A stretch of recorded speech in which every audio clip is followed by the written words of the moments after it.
ऐसा हॉस्पिटल तैयार करवाऊंगा, एक ऐसी कैंटीन तैयार करवाऊंगा आर्मी की, एक ऐसा गार्डन तैयार करवाऊंगा, एक शानदार कार्य करवाने की पूरी कोशिश करूंगा।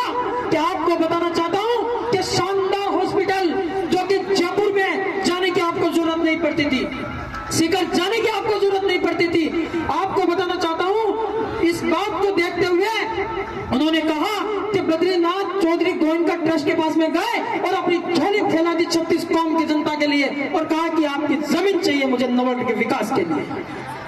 उन्होंने करबद्ध निवेदन किया और कहा चलो जमीन पे चलते हुए आए, सारे भाई आए और ट्रस्ट वाले सारे लोग आए और उन्होंने कहा कि 50 बीघा जमीन पे देंगे और 25 करोड़ रुपए की लागत से हॉस्पिटल बनाएंगे।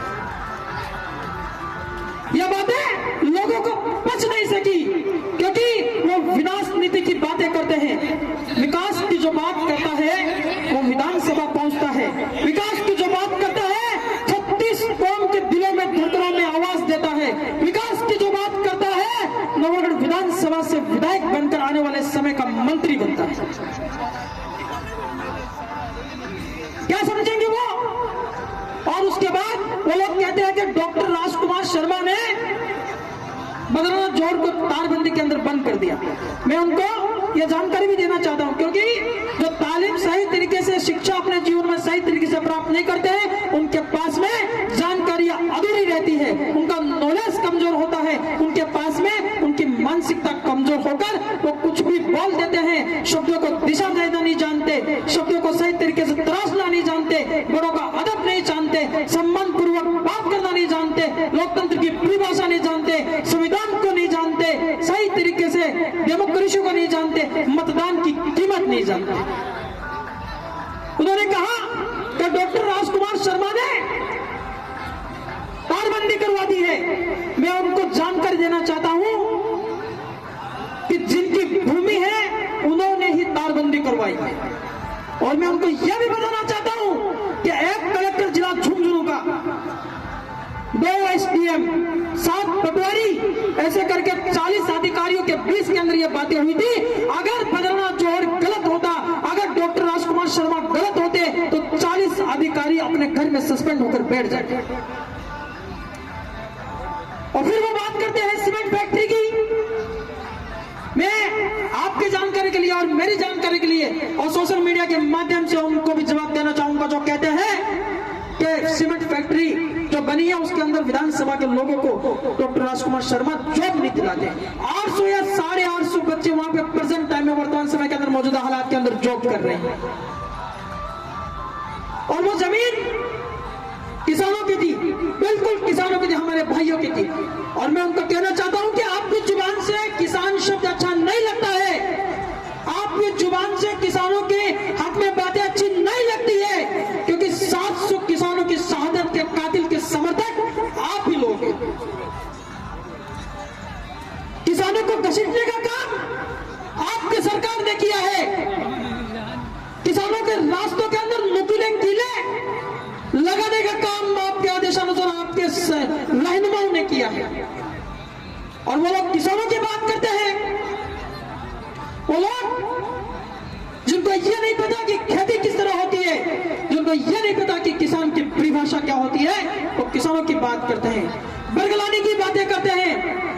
मैं आपको भी बताना चाहता हूं, आएंगे आपके पास में आएंगे, मेरे पास आएंगे, 36 कौम की जनता के पास जाएंगे, बरगलाने के अलावा, भ्रमित करने के अलावा कोई दूसरा काम नहीं है उनके पास।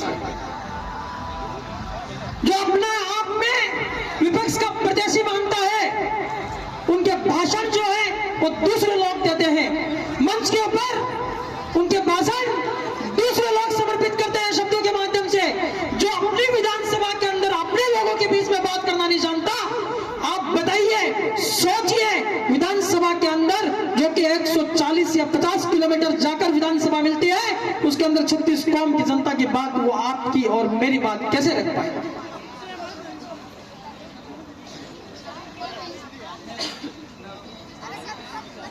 वो अपने आप को ये समझते हैं कि हमने राजनीति सीख ली है, हम लोकतंत्र को जानते हैं। मैं उनको दावे के साथ इस बात की दलील पेश करता हूं, अगर वो लोकतंत्र को जानते तो विकास नीति की बात करते, अगर वो संविधान को सही तरीके से पढ़ने की हिम्मत रखते तो वो सही तरीके के विकास की बात करते हैं, अगर वो लोकतंत्र की परिभाषा जानते तो मंच के माध्यम से आने वाले विजन बताते और विकास के कार्यों की बात करते।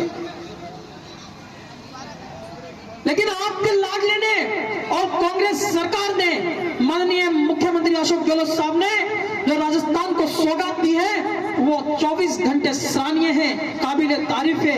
हर वक्त अगर उनके सही तरीके से कामों की तारीफ की जाए तो 10 घंटे या 11 घंटे लग जाएंगे। मैं आपको बताना चाहता हूं कि उनसे सवाल करने वाला ये है कोई कि 850 रुपए का जो किट गरीब के घर पर जाता है, खाने का जाता है, क्या आपको पता नहीं? 500 रुपए का सिलेंडर गृहिणी को मिल रहा है, क्या आपको पता नहीं? 25 लाख रुपए का बीमा जो कि स्वास्थ्य के अंदर अशोक गहलोत सरकार ने दिया है, क्या आपको पता नहीं? क्या आपको इस बात का पता नहीं कि उन्होंने 10 गारंटियां भी दी है? क्या आपको इस बात का पता नहीं 7 गारंटियां उन्होंने पहले दे दी है? क्या आपको इस बात का पता नहीं कि हमारी नेता प्रियंका गांधी जी यहाँ पे आए थे हमारे सुल्ताने के पास में गांव के अंदर, सीसराम जी जो हमारे सीसराम जी नेता थे उनके गांव के अंदर आए थे और उन्होंने बात कही और दूसरे दिन ही सारी की सारी विकास की बातें उन्होंने बताई कि आने वाले समय के अंदर हर वर्धक जो व्यक्ति है, हर बूढ़ा जो व्यक्ति है घर के अंदर, हमारी सरकार बनते ही 10,000 रुपये उसकी पेंशन बांधी जाएगी, जो कि 3 से या 2 से 3 किस्तों के अंदर आपके घर में आ जाएगी। यह बात विकास की एक दिन पहले हुई और दूसरे दिन ही गोविंद सिंह डोटासरा जी के घर के ऊपर ईडी की रेड पड़ गई, क्योंकि उनको विकास की परिभाषा नहीं आती है। जिनको परिभाषा नहीं आती है वो विनाश की बात करते हैं, जिनको सही तरीके से दिशा देना नहीं आती है वो विनाश की बात करते हैं। जिनके शब्द ठीक नहीं, जिनकी सोच ठीक नहीं, जिनकी मानसिकता ठीक नहीं, वो हमारे सामने चुनाव लड़ने के लिए आए।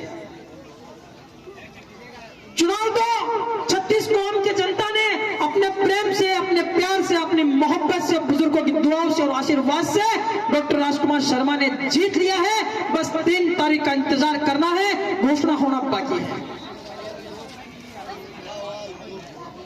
यह कार्य आपके और मेरे लिए है, यह कार्य नवलगढ़ की विधानसभा के विकास के लिए है, यह कार्य नवलगढ़ को सौगात दी है उन्होंने। हम उनका सराहनीय करते हैं, हम उनका इस्तकबाल करते हैं, धन्यवाद प्रकट करते हैं, आभार व्यक्त करते हैं कि उन्होंने नवलगढ़ की सरजमी के ऊपर एक शानदार गुलदस्ता तैयार किया है। शानदार तरीके से अपने लोगों को वो लेकर साथ में चलते हैं। कभी भी ये नहीं देखा कि भेदभाव किसी जाति के साथ होगा, क्योंकि वो सांप्रदायिक सौहार्द की परिभाषा जानते हैं, वो मोहब्बत और परिभाषा में यकीन रखते हैं, वो प्रेम और स्नेह में यकीन रखते हैं, वो सही तरीके से अपनी भाषाओं को दिशा देते हैं, वो कभी किसी को गलत नहीं कहते, अपना सबको मानते हैं। किसी से गलती भी हो जाती है तो उसको माफ करने में वो समय नहीं लगाते और आपके बीच में रहकर आपकी समस्याओं का समाधान करते हैं। और हमारे बीच में हमारे मेहमान नुआ से बड़े भाई जाकिर झुंझुनूवाला जो आए हैं, मेरी वाणी को मैं थोड़ी देर के लिए विराम देता हूं, मेरी बात को मुकम्मल करता हूं थोड़ी देर के लिए और स्टेज पर आमंत्रित करता हूं शानदार समझदार जनता को आप समर्पित करें और शब्दों के माध्यम से अपने विचारों को प्रकट करें। बड़े भाई जाकिर झुंझुनूवाला।